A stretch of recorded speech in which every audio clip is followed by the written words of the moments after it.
Hello and welcome to My Xbox and Me, episode 420. I am one of your hosts, MC Fixer, alongside the one and only. See, it's weird because I'm on an iPad. You're up and down. You're not left and right to me. So the one and only Matt P Video, the return, the married man, Matt P Video. Matt, how are you? Married man indeed, wearing a ring and everything. Oh my god. Yeah, no, it's good. Life is good. Life's good. How was the wedding? How'd it go? Perfect. Perfect. The weather held out. Perfect day. Couldn't ask for more. It was great. Well, the only one thing I could have asked for more is MC Fixer to be there on the dance floor with me. That's all I wanted. Fuck off. Well, my chopped liver. What a load of bollocks. Get out of here. Get out of here. And of course, the return of Paul Despawn. How are you, Despawn? That's me. I'm also married, but I've been doing it for a while now, so it's a lot hard to me. I don't can. Yeah, you've been married for a while. Been there, done next? that. Who gets married first, me or Crash?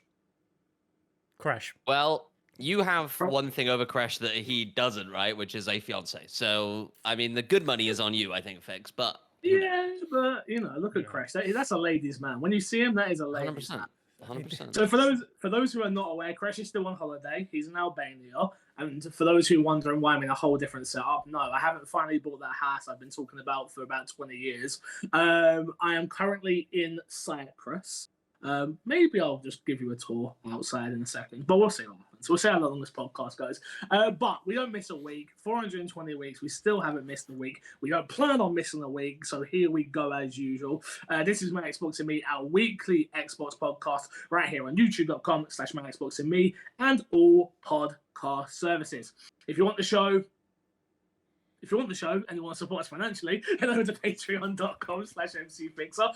Look, we're a little bit late this week. I generally think, with what we've been speaking about, things are going to get a lot smoother.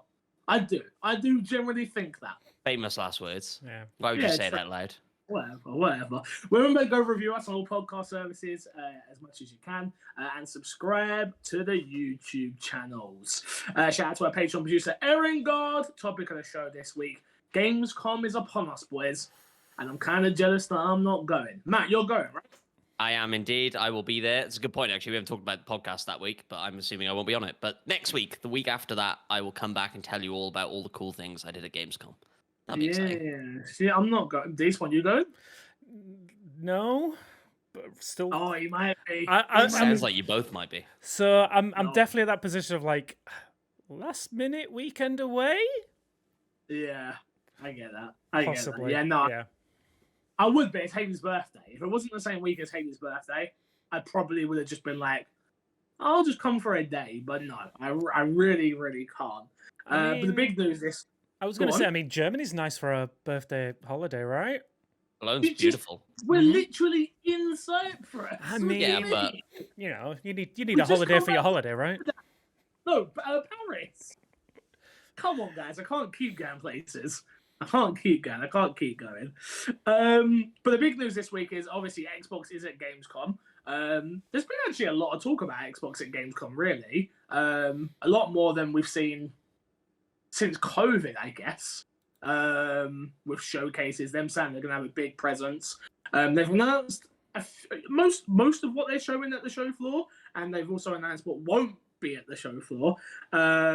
Which is letting some people down. Matt brought this to my attention just before we started. So, Matt, what's going on? Talk to me. What's not going to be at Gamescom? The big misses, I think, are Bethesda, which isn't unheard of, right? Bethesda games typically don't showcase at Gamescom, although Fallout 76 will be playable on the show floor. Why they needed to announce that, I don't know. But yeah, Starfield is the big miss, right? There will be no Starfield. A lot of speculation as to why. A lot of people sort of saying that this is bad news probably for Starfield. But look, like I say, Bethesda aren't known for doing long public play sessions of their games before they come out. Gamescom is no exception to that. And honestly, it's the sort of game that probably doesn't demo well, right? You want to sit down with Starfield for 2 hours the first time you play Starfield, not 40 minutes or 30 minutes with rubbish headphones on in a crowded area having queued for 6 hours. So, are you saying that the official Xbox headset is rubbish? Wow. That is a good point. That's probably what they'll have there, isn't it? Is that what you're saying? I mean, I've never used it. You have. So you can give us your review. Absolute garbage. I hate it. Well, there we go then. There we go then. Have you used the Starfield one? You bought the Starfield one or just the controller? Just the controller and the watch Okay. and the yeah, the no. watch. So not the headset. Although I was close. I was close. So close to buying it. You're close. Well, sounds like you made a good move by not doing that. But the games that will be playable there: Stalker 2, Payday 3 is going to be at the Xbox booth. Don't Nods recently announced. How do you say that game? Jusant. Sure. Armored Core is playable. Party Animals, Cyberpunk 2077 DLC, and a bunch of other stuff that we don't care about, including Persona 5 Tactics, which I don't care about, but a lot of people probably do. I can't believe you just say don't care. That was him. Wow. That wasn't us. That was him. That was him. I'm not going to play it. Matt's opinions do not reflect the thoughts of my Xbox and me. Yeah, he's on the podcast every week, but his thoughts do not reflect the rest of us. No. Was God of War playable at E3, at PlayStation's thing? Was Spider-Man playable? I'm trying to think about from a marketing perspective of this, right? The bigger games don't really need to be playable. Is what I'm trying to get at here, right? Like I'm trying to compare it to obviously PlayStation because I think it's a fair comparison to how this is Xbox's biggest game of the year. It's the game to go up against other first-party titles across Nintendo and Sony.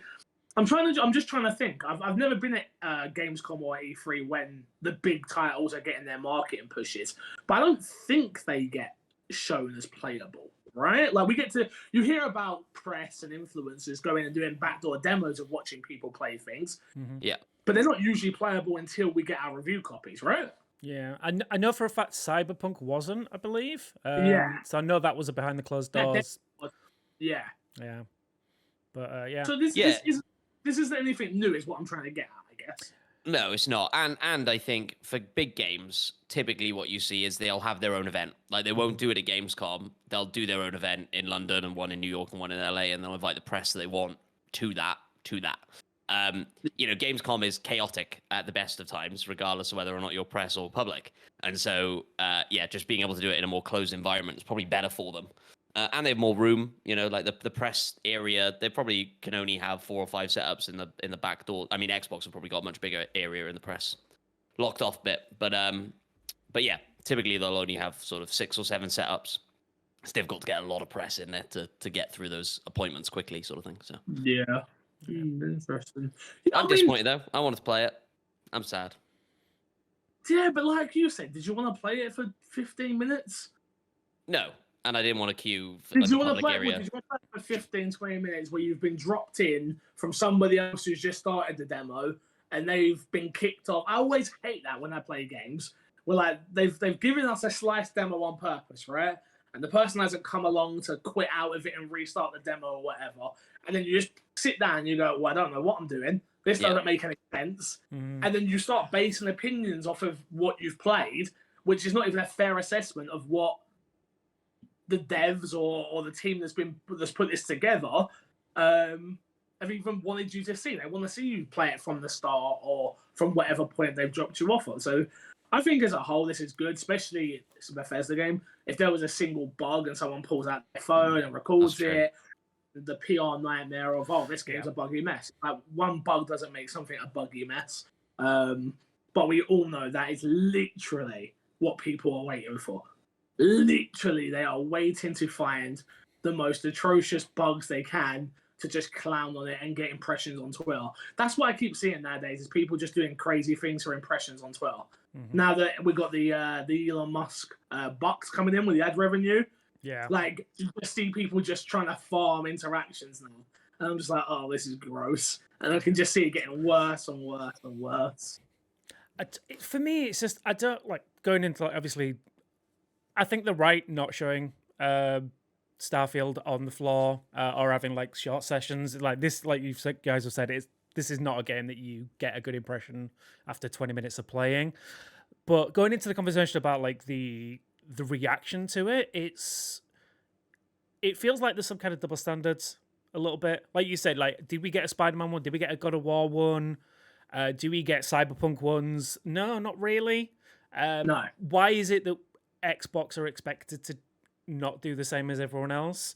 Like Xbox Well, are somehow kind of held on a pedestal, and then just people coming along and just trying to push them off a little bit every time. Welcome like- to covering Xbox despawn. Yeah. You're about to learn Love you, everything that Xbox.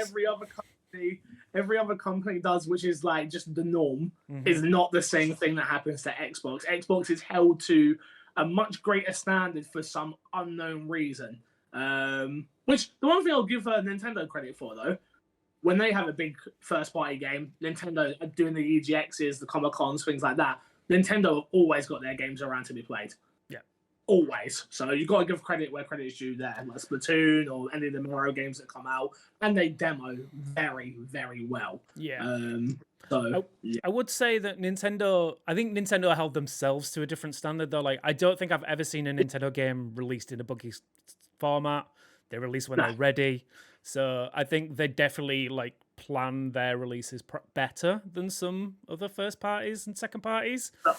Some would say the hardware is a lot less powerful, so there's less chances of there to be a lot of. But in the type of games they create, look at Pokemon, right? If they really pushed the boundaries with Legends and actually made it the open world game that I was hoping for, that game probably would have been a buggy mess. But they knew the limitations of the hardware that they're working with, so they go, "Oh, okay, we won't push the boundaries, and we'll wait for." I'm seeing reports. I've been on Twitter a little bit. Seeing new console next year, apparently. There's the rumors right now. So, am I going to buy another Switch that I won't use? Look. Probably, I bought this movie. I don't know why it don't get turned on. The whole Looks pretty dusty to me, Fix. Looks pretty dusty to me. I'm going to be honest with you, mate. It just don't get used. No. One interesting aspect, like there's kind of a tangent, but similar to what we were just talking about, is Nintendo don't typically have a big presence at Gamescom, but this year kind of do. I wonder why that is. Tinfoil hat time. They're not announcing a new console. They're not announcing it at Gamescom. No, I don't think they're announcing a new console either, but you need some presence on the show floor to have some presence in the media area, and maybe if you're trying to get that in front of people behind closed doors, maybe that's what you need to do. But I should say, I have no knowledge of that. That is pure wild speculation, tinfoil hat stuff. I know nothing. We get you. So what should I try and play out of that list then? The list that they've said they're going to go with. What's the one I should try and play for the lovely My Xbox and me lot? What are you guys excited? Maybe throw it out to the audience. Don't Nod's new game. I'd love to hear opinions of that personally. Quantum Dream's new game as well. those are the two for me that I'm like, oh, I want to know how well they play. Well, I can tell you on the Don't Nod one because there's a demo out for it. Okay. It's very good.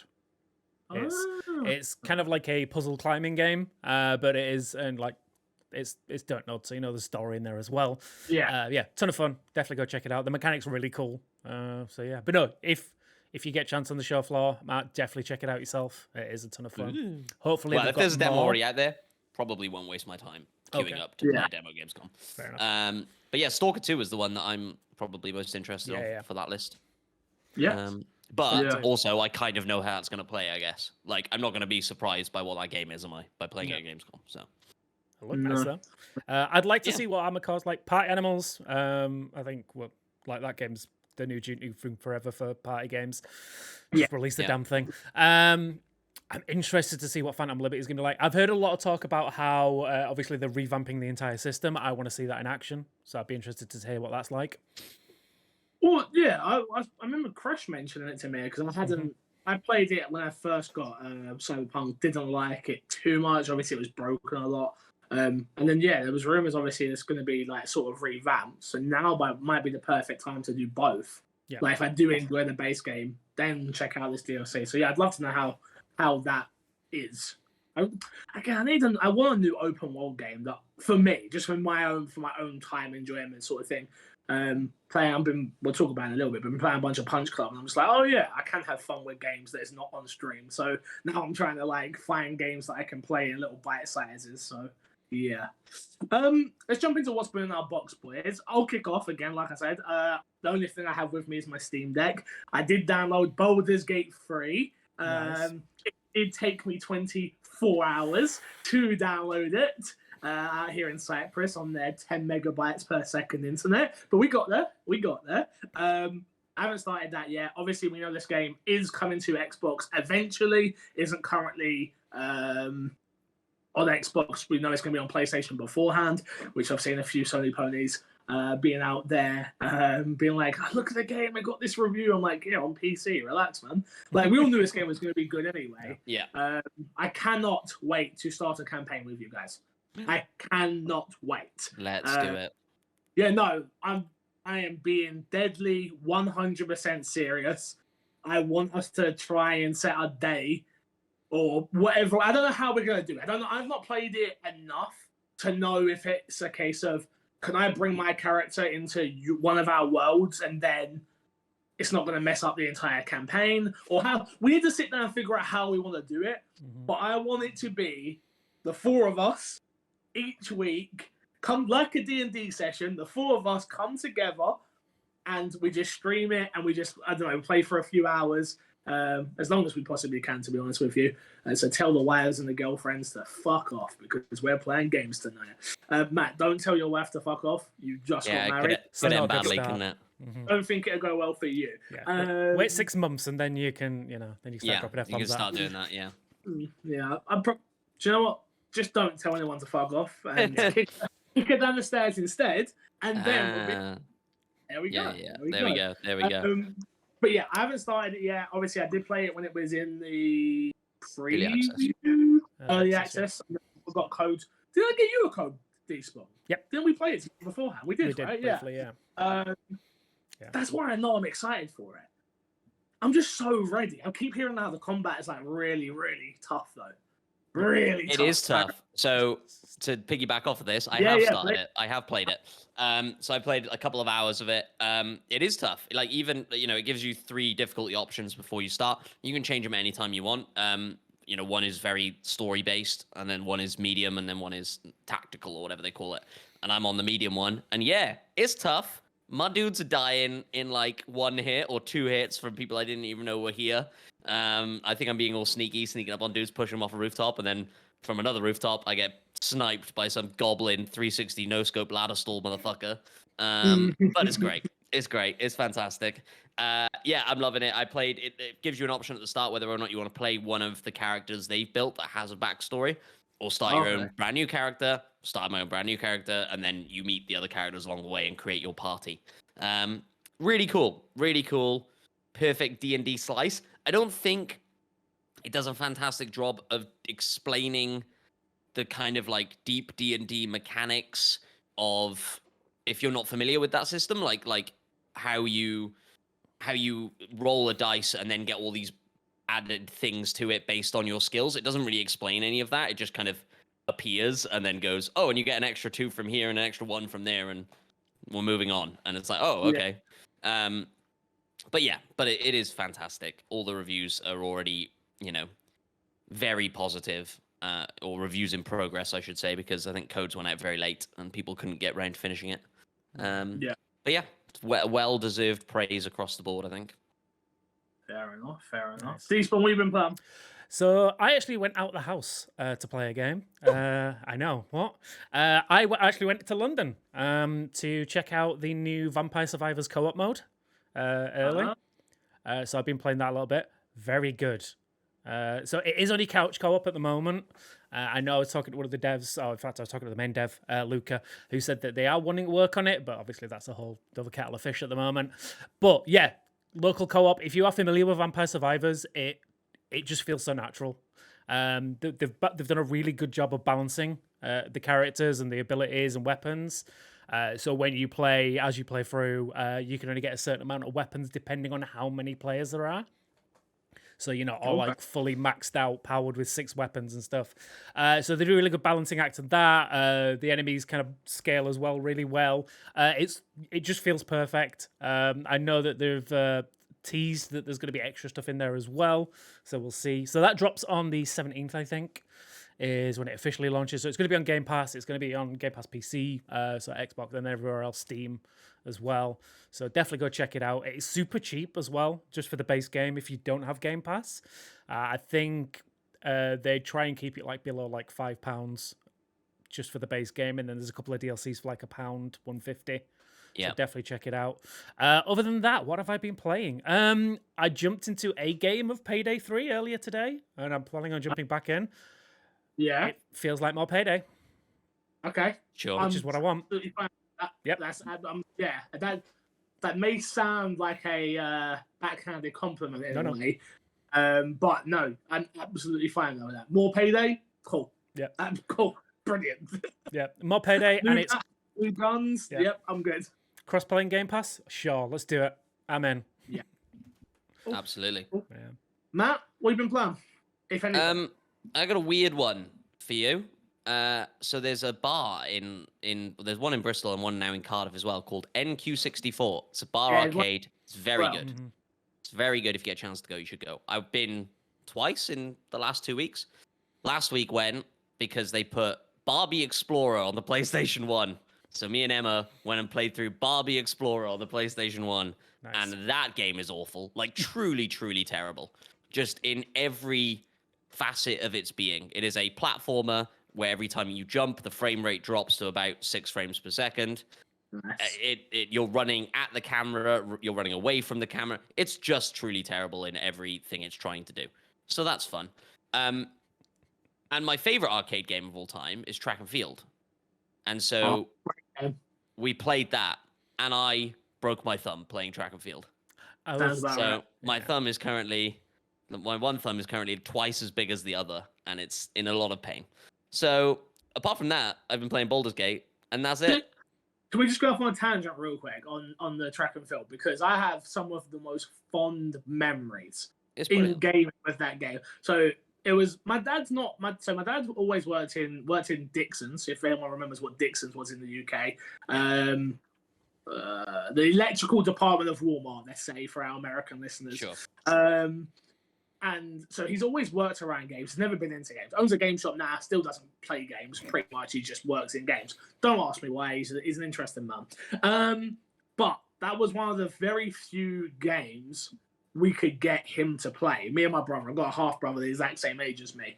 And some of my fondest memories is me, my brother, my dad going to his shop, grabbing the PS1, a multi-tab, three or four controllers, and everyone would go to my nan's house on a Sunday for dinner, and then you'd have an uncle who would come in and play, and you just see me whip off my sock and put it over my thumb, and I'm sitting there rapping. Right, yeah. Okay, so you did that one. Right. But I remember it, so like it's weird how those games are so good.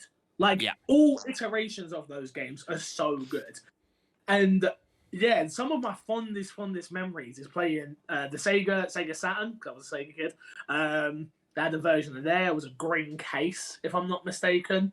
And then there was a PS1 version. I had it on the N64. Mm-hmm. Like every single version of International Track and Field that we could get our hands on with either a multi-tab or obviously N64 had four controller input. We would do it all the time. So yeah, anytime I hear that game, it instantly sends me back to my nan's house in her flat with like all of my family on a Sunday, and people who don't even play video games are like, so wait, what do I have to do? Tap 2 buttons? Yeah, I'm in. I can play that. Yep. No problem. The heartbreaking thing is in these bars, nobody ever plays Track and Field. Where we walk in there, it's busy as hell. We were in there last night, busy as hell. Nobody's on the Track and Field machine, and it's heartbreaking because it's the best machine in there. Yeah, and I agree. The one in Cardiff, instead of having 2 buttons that you tap to run, so every game in there is a variation on that, right? High jump or whatever. It's tapping the 2 buttons really quickly. The one in Cardiff has a rollerball, which I'd never seen before. So it's like a big, like this, like my mouse, like that, and you spin the ball. Stop. Bring that back up. God, this is my mouse. What the fuck is that? I've had this for like 15 years or something. That's not what you use for a mouse. This is what I use for a mouse, yeah. It's my gaming mouse, boy. No, that's not true. I have an actual gaming mouse, but this is what I use for a mouse, yeah.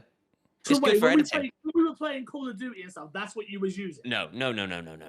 Oh, I was using a controller. the way those games are intended to be played. But this is really good for, I mean, people who are listening to the podcast are having a great time right now. But this is really good for editing, because you've got this like scroll wheel here, and you can come in and out on, and it's great. It's great. Don't worry about it, Fix. I kind of I'm a real now. gamer boy. I'm on holiday. That's too nerdy for me. I'm not even trying to get into that, right? I'm just here for the affiliate link. Send it over. Yeah. Yeah. That'd be great, bud. So yeah, and then the last thing. So what I've been playing. Wait, did you say your weird game? Huh? Sorry? Did you say the weird game? What was the weird game? Barbie Explorer. Barbie. Sorry. Yeah. Played through the whole thing. I Wanted to kill myself. Yeah, I've been playing Punch Club. So I played it on the flight out here. Flight was 4 hours. I played it for about 2.5 hours before my Steam Deck died, which is the only problem with that damn machine. It dies a lot when you play games on it. Shocker.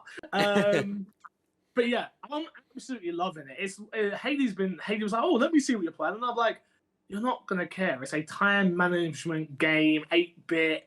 But I beat chapter 1 literally just before we started the podcast, and I'm currently the amateur world champion.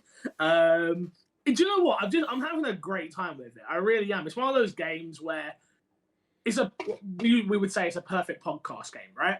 Something you can put on that you want to glance up at. I watch video podcasts for some reason. I say that as we produce a video podcast. Yeah. But yeah, I like to glance up at it, a podcast while playing it. So it's been perfect to play down by the pool. And again, we've been talking to a bunch of people. A bunch of people know that what I do for a living. They're like, you're still working, you're still playing games. And I'm like, no. This is Punch Club. This is not work. This is the most minimalistic, fun, enjoyment game. So like, obviously being on holiday, you're out in the sun all day, right? So you're super drained. So we've been coming up to the room at like 11, 12-ish. I've been knackered. I'm tired. I'm so tired. I'm knackered. Baby, I've got to come up to the room. I'm so tired. I need to go to sleep. Get to the bedroom. I sit there for an hour more playing Punch Club. And Haley's like, you were tired. What's wrong? Like, no, this don't count. This is so lightweight on my brain, but it's so fun that I'm just loving every minute of it. But yeah, I spoke about it last week a little bit with you, D-Spawn. It's exactly what I was saying beforehand. It's pretty much item resource management in a way of like, you have to keep eating and you have to get your energy, your happiness up, your heart's up. Time will keep going down depending on which where you go across the map. I've now unlocked the sewer system, which is now I'm going through there. There's a bunch of references to like Teenage Mutant Ninja Turtles and things like that. It's one of those really, really cool games. I also did download the WrestleQuest game. Nice.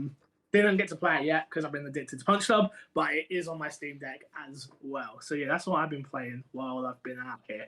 And like I say, I'm debating whether to even start Baldur's Gate while I'm here. I've got it downloaded. I'm just like, maybe I'll wait for the big screen for that one. Yeah. Character creator for the flight home? So it's no, because then my chat's going to beat me up. Our chats will beat us up for not doing that. That first stream's probably just going to be us creating characters. What do you mean? Yeah, almost definitely. Yeah, absolutely. Backstory, character, that's all part of this stream, right? Let's jump into the news before we get out of here, boys. First piece of news, Resident Evil 2 Remake is now the best-selling Resident Evil game ever. That's ever. Capcom's Resident Evil 2 Remake has sold more copies than any other Resident Evil title in its franchise history. 27 years Resident Evil's been around now. Crazy. It is currently sitting at, just gone past, 12.6 million community of live play sales across console and PC. Previously, Resident Evil 5? No, was 5 the highest, or was it 7? Dethroning previous record holder Resident Evil 7 Biohazard, which sold 12.4 million copies. So it goes, I'm trying to think, so now it's 2756. Maybe, yeah. If I'm not mistaken. Actually, it might be the other way around. It might be 65. I mean, this should come as no surprise to anybody, if we're being honest. Resident Evil 2 is probably the best Resident Evil game out. I think it probably the best survival horror game ever made. The remake, I think, the more and more I play it, again, I play it every year, and I play OG every year, the more I compare the two, I think it's hard not to cheat on OG Resident Evil 2 because of nostalgia. Obviously, that puts me back in a different place in my life every time I play that game, but I think overall 2 is a much better game. Obviously more modern game, but a much better game, just the way it's built, apart from the zapping system not being there. But yeah, Capcom's still killing it. That game's still selling well. It's horror games are in a very interesting place right now. I feel like they are doing very, very well. They're on the up again. Survival horror. It does well on obviously Twitch or YouTube and Kick, wherever else you want to stream content. It does well because they're just well produced games. Also, I think the thing that horror films, right? They don't stay around too long. Like you get in, you get out, you get your jump scare. They're fun. I find the same thing with survival horror games. You get in, you get out, you get the fun of whatever the game is. It's not an RPG that's 100 hours. You get to have this concise 20 to 15 to 20 hour experience, and everyone sort of goes home happy. But yeah, man, Resident Evil 2 D-Sport. I know you're a big fan as well. Oh, huge. Absolutely huge. I mean, you can't see it. It's off camera because I've changed my angle, but I got my liquor down there from Resident Evil 2. But yeah, no, I'm so excited. Like you said, Capcom don't miss. Absolutely not. Even the ones we don't think they're going to hit on, they still do. And yeah, Resident Evil 2 is by far and away to me like the best example of a Resident Evil game. I think they absolutely knocked it out of the park. I know like a lot of people like when it first got announced, like, yeah, Resident Evil 2 be fun maybe for a bit, but no, they actually like by a mile, it's so good. My question for you is: do you think Resident Evil 4 surpasses this? No. In sales? Well, for sales, you mean? Sorry. Yeah, in sales.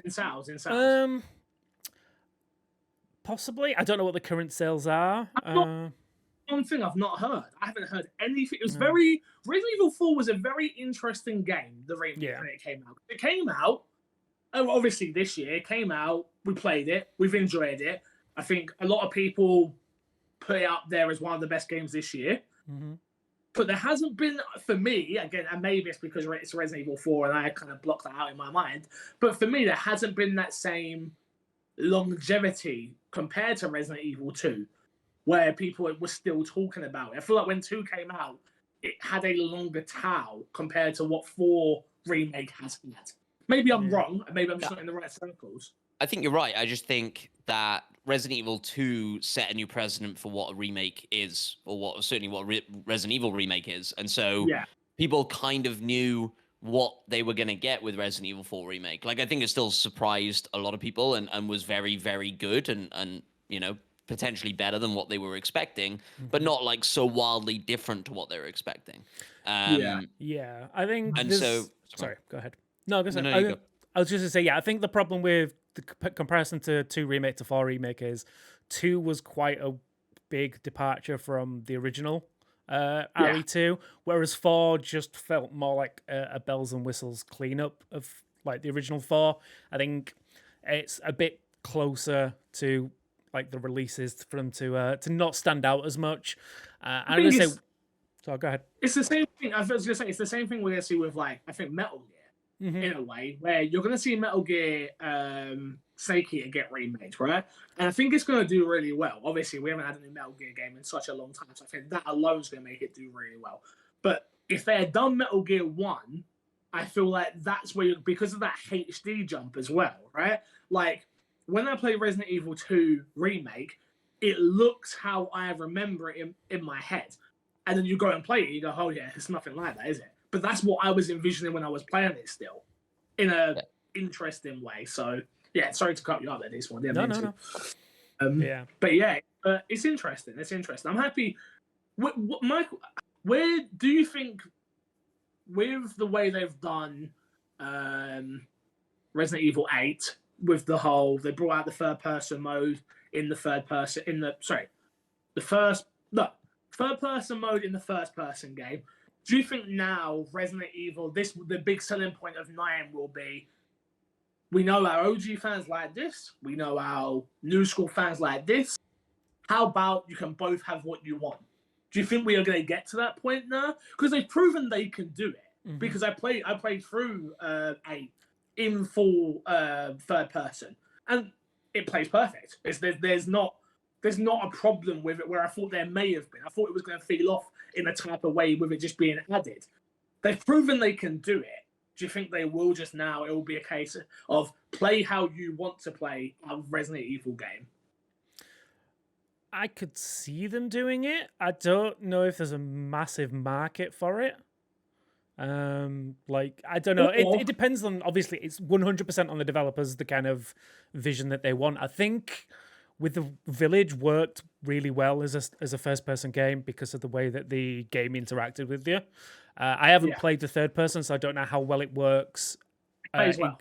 Yeah, okay. Does it play well? But are the jumps there as well as like is See, perfect that's example? hard because you already know it's coming. Yeah, Is the problem because you've played it through before? You already know that that's Yeah. coming, so it's hard to have that. I feel like we'll have two if they do decide to do it with both camera angles. Mhm. I feel like we're going to have two very different experiences. Yeah. Matt, who plays those games, who would love to play those games in first person, and me, who would love to play it through in third person. Right?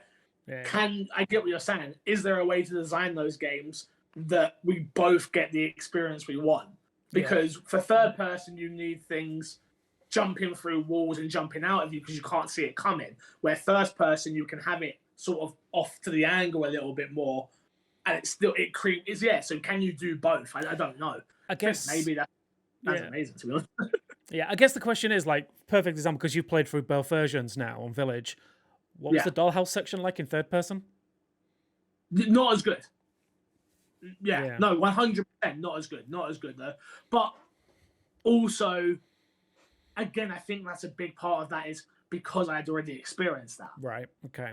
Because I've already experienced that, I know how to, the big baby. I already know how to get away from that. I already know where I'm going. I already know. And the problem is now, after speedrunning Resident Evil 2 and 3, my speedrunner brain comes in after playing it a second time. So, yeah, I think I agree with you, but it's probably a little bit of an unfair comparison in a way. So, Again, it goes back to that thing like the developers' like vision. If they design it to work really well in both versions, then maybe it'll be I could definitely see them introducing a version of a Resident Evil in the future where it has both first and third person, so you have the choice. But it just obviously depends on how the developers designed the game. So do those jump scares work in both like viewpoints? gotcha. I think it's likely. I think like they lean into VR where they can as well, right? Like I think they're quite keen to get as many people to play this, and pay to play it as many times as they can. When the Sony money comes in, baby, it's a different story. Let me tell you. Yeah, for sure. But yeah, I think like I think they're like you say, they're not missing at the moment. Excited to see what they got next. Excited to see 9. 100%. Yeah. Next up, coming soon, you can stream your games directly to Discord. Last year, Discord brought the ability to chat, which we were asking for the longest time on this podcast, to a point where now everyone I know already plays on PC, so this doesn't really matter, which is a shame. But they're continuing to support Xbox and Discord working together continuously. You're going to soon be able to stream your games directly to Discord. I don't get this. I've never understood this. I'm guessing that there must be a market out there for it in a way. So enjoy, I guess. I'm guessing I'm trying to think of when this would be used. Like, you're not a streamer, because otherwise you'd be streaming it on Twitch, YouTube, Kick, wherever. Is this like 3 of your friends have one game and 1 of your friends is playing FIFA, so you all stream it so that everyone can see each other's point of view? You think like that's what the kids are doing, or maybe? I heard of one of the guys I work with who streams Tarkov a lot, or plays Tarkov a lot. Doesn't stream Tarkov, but plays it a lot. Him and all of his mates will sit in a Discord call and share their screen so they can all see each other's point of view when they're playing Tarkov. Feels like cheating to me, but that is something they do. That definitely sounds like cheating. Interesting. So yeah, I think there are probably a lot of use cases that we just don't think about. I just thought it was cool and put it in here because the sort of integration with Xbox and Discord, like you say, has been coming. They're just supporting more and more features and becoming more ubiquitous, and something that a lot of people care about, I'm sure. So yeah, thought it was worth dropping in there. Absolutely. Yeah. Next up, you want to play Starfield early, boys? Yeah. The Despawn already can because he already spent 300 quid on a watch or whatever. But it's only going to cost you $34.99. Wait, what? Exactly. Is that what it is? Yeah, exactly that. So basically, yes, if you have Xbox Game Pass, you can buy the premium edition of the game digitally for cheaper than the premium edition of the game would normally cost you, which would normally be $100. But because you have Game Pass, you can get it for $34, which gets you the 5 days early access. God. Happy days, everybody. Happy So days indeed. Didn't have to buy a watch. You didn't have to No. buy a watch, Despawn, no. No. But I'm excited that you did. Yeah. So am I. The question is though, really, here is like, I saw there's been a big hubbub about it as per usual, when it comes to early accessing games and blah blah blah blah blah. To me, it's whatever. But again, I sit on the privileged side of the fence of this, of usually getting codes early and playing games ridiculously early compared to most people. So don't take what I say with a pinch of salt in a way on this. But is $34.99 a good price? Is that a good ask for a premium edition, or should this be in Game Pass? Well, this is $100, right? Like, so normally it's $100. You're not just getting the 5 days early access; you're getting a bunch of other stuff as well. So yeah, the discount, it's nice to have. It still doesn't sit right with me that you're like gatekeeping behind money, like early access to a game. Like, I don't love it. But if you're desperate for Starfield and you're planning on booking time off work or whatever to play Starfield, then it's not. I suppose it's not a bad deal. 35 quid. To get early access. If you can afford it, it's a good deal. If you can't, you're pissed because you're waiting, right? Exactly. Money rules the world. Don't blame me, people. Blame... Who do we blame for money? Who started the exchanging of money? Who did that? The Monopoly man. Yeah. That's his fault. Blame Mr. Monopoly himself. Crash. It's his fault. Okay? Yeah, blame exactly. Next up... Oh, go on. No, I was just going to say, yeah, so you're going to see a lot of people probably like streaming the game and stuff now, obviously early. So yeah, including Mr. Despawn. So I will be staying well clear of all of it, and I will, out of principle, not be paying early to get it. Usually, I'd agree with you, like on the avoiding stream, blah blah blah. For this game, I really don't. Like, again, I've been a streamer for a long time, right? Like, I know what games people just refuse to watch any content from. A game like this, where there's so many different ways to play it, and most people go off the beaten path, and everyone plays these games in very different ways. It's one of the few things where I'm like, I'm actually fine with like the early access and the play. Like, this to me is just free marketing for people, like, especially Despawn, obviously, who's paid £300 for it. But like, this is free marketing for Starfield from anyone who's a super fan, right? And they're going to be the most vocal about how good the game is anyway, even if it's bad. They're the people, if you paid $34.99 to play it early, you're going to tell people it's good without it being good. I can guarantee you that. Potentially, yeah.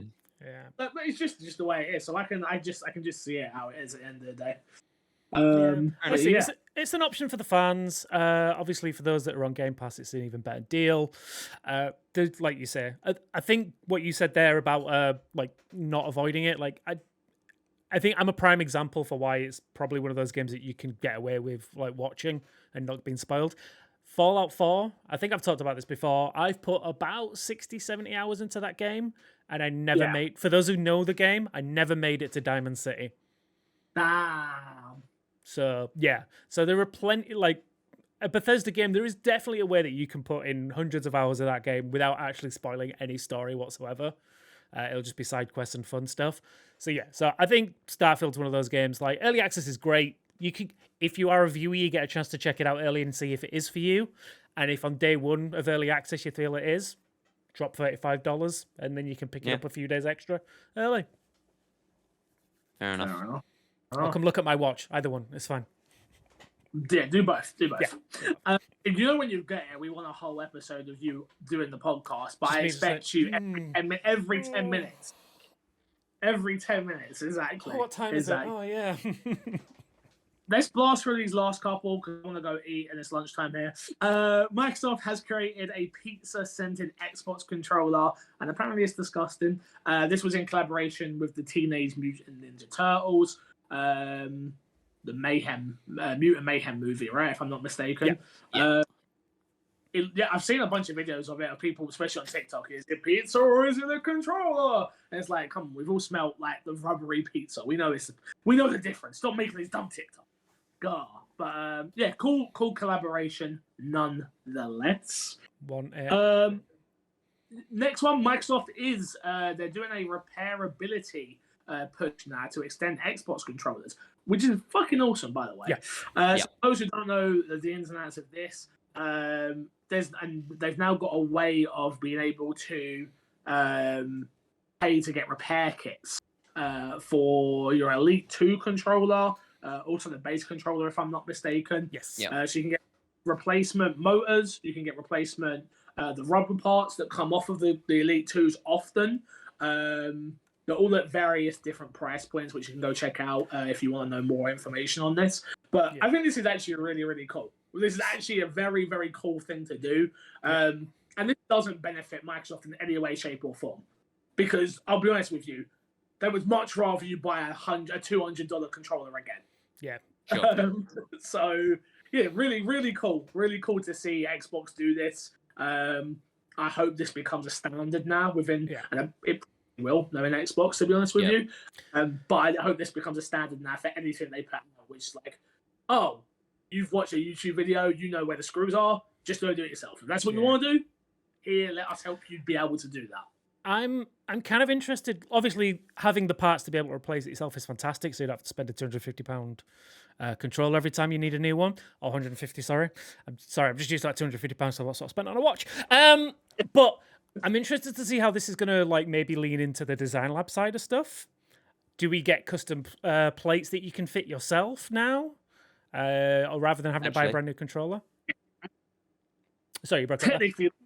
Technically, they're already out there. Those sorts of things, like you can buy them on Amazon now. Yeah, like third-party stuff. Yeah. You talking official, Xbox branded stuff? I don't think so. I think they'll probably want to keep that in the design lab. Well, that they'll probably still be like, no, we want you to buy a whole controller from us. Okay. We don't want you to buy the case and things like that. Maybe I'm wrong. Stranger things that happen, like a repairability controllers now. So me personally, I feel like they've got it's the branding for everything, right? Is the hardest part for all this, and that just seems like an unnecessary headache from Xbox's point of view, where it's like Design Labs is cool because we get to sell you a $80, £60 controller, where is it really? They're going to be overpriced for a bit of plastic, and people are going to complain about that as well. Because realistically, you're still going to want to charge $30, $35 for the stuff like mine. And at that point, it's like, oh, well, I might as well just buy a whole new controller. So yeah, I'll be interested to see where they go with it. Honestly, I'm going to save this next piece of news for when Crash is here, because otherwise. If we talk about this without Crash will beat us all up. So obviously referencing the Killer Instinct stuff, I will wait till Crash is back to talk about it. So we're going to be about 2 weeks late on this, but I want to see Crash's impression. So yeah, we'll talk about this then.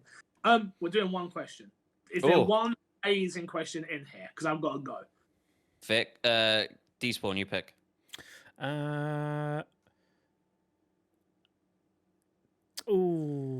Let's go with the first question. All right, cool. Remember, you can email in myxboxingmepodcast@gmail.com. Hit us up on Twitter, which I did see a few people hit on Twitter. I don't think we got your questions this week, but I will sort it out, don't worry. With the hashtag MXAM, you can tag us all at MyPVideo, at Despawn Games, it's Paul Despawn. No, Despawn Games? Paul Despawn, right? At Paul Despawn. Yeah, I thought so.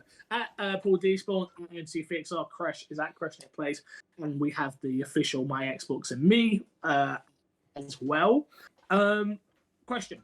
With the rumours of the next Nintendo system coming in the second half of 2024, and the agreement in place to bring COD to Nintendo, do you think we could see Game Pass in some form on the new Nintendo platforms from Top Left? No.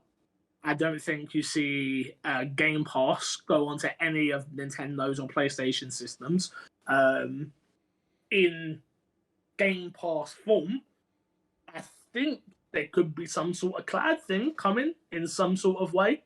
That isn't, right now Game Pass is very much like Game Pass is downloadable, right? When I think Game Pass, I don't think cloud, I think downloadable. Yeah. I could see there being something in the works which is like very much cloud based for systems like Nintendo's, or you're just going to see Call of Duty be published but in a cloud form on Nintendo platforms, which they've already done with Capcom, with Resident Evil, and a bunch of other I think titles. Hitman I think was, yeah.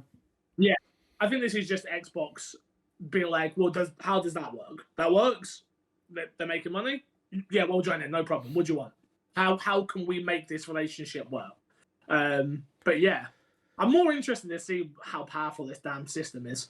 To be honest, when it comes to Nintendo, that's the biggest thing. Especially now, I'm playing with a Steam Deck, and we've got the Asus. Is it Asus? The ROG? Is that The Asus? ROG Ally, ROG yeah. Ally, yeah. Yeah, and then there's others out there as well. I'm really interested to see what Nintendo have up their sleeve. But what do you guys think? Do you think we see Game Pass on Nintendo? I don't, but a pipe dream for me would be add it as an extra tier to the Nintendo Online, of just being like you could get Game Pass Cloud games as an extra, as like an additional tier on like Nintendo Online Plus or whatever. Interesting. Similar to how we get EA Play as part of Game Pass Ultimate. Yeah, you get Game Pass games on Nintendo through the cloud only. I don't think it's possible. I don't think it's likely, but I mean, the way that Xbox are moving at the moment, wanting to get everyone on Game Pass, you could see it, and then they get a kickback of that tier. See, I'd love that. Because then that would actually make my Switch a viable device. Yeah. So. Yeah, I think we just know that Nintendo don't care. Like Nintendo, like, not that they don't care. Actually, no, I'm gonna stand by that. Nintendo don't care. They don't care about like getting Game Pass on their thing. They don't care about giving players necessarily what they want or what they're after, right? And it is a bit of a pipe dream to go like, oh yeah, there's gonna be a Game Pass app on Switch, and you're gonna be able to download stuff to it.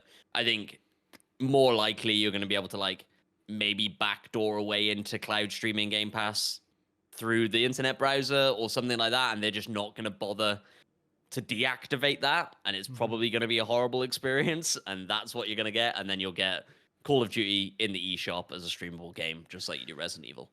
I mean, I would say that you say it's a terrible experience because I'm on iPhone, so the only way that I can play is through a browser for cloud. It's not a terrible experience if you've got a decent Wi-Fi connection. So, I mean, Yes, it I is agree. possible. But that means you're going to have to rely on Nintendo's infrastructure to have a decent network connection. And yeah, I think we all know that's not possible. That has to get better now. Yeah. Does it? Right? Though? No, like, It has to. It might not, but it has to. Yeah. Sure. Oh, Jesus Christ, though. That's why I use Game Pass while I was out here. I don't think Cyprus has Game Pass. Yeah. Try. Sad for Cyprus. Sad reacts only. Yeah. Guys, might be a short episode. I don't know how long we went for, but I've got to go. Haiti has sat down at lunch, sat on her own right now. And that doesn't do anything. Before I go, I want to show you my view. Because Oh, wow. Okay. We're getting a tour. We don't get to go. We don't get to go. I mean, and there's Wi-Fi all the way around. So is there Wi-Fi out on the balcony? Do I believe him? yeah, there is. Yeah, it's exposed for you, mate. We can't see the background. There we go. There we go. That is quite nice. Lovely. Beautiful. It's me. I'm by the sea. I haven't been there yet, though. No. You haven't been to the beach? Why would you? There's a pool. Exactly. So what no thank you. You guys are the Until worst. next time, we will love you. We will leave you. We will see you all later. Follow everyone everywhere. We didn't do plugs. Goodbye. Bye.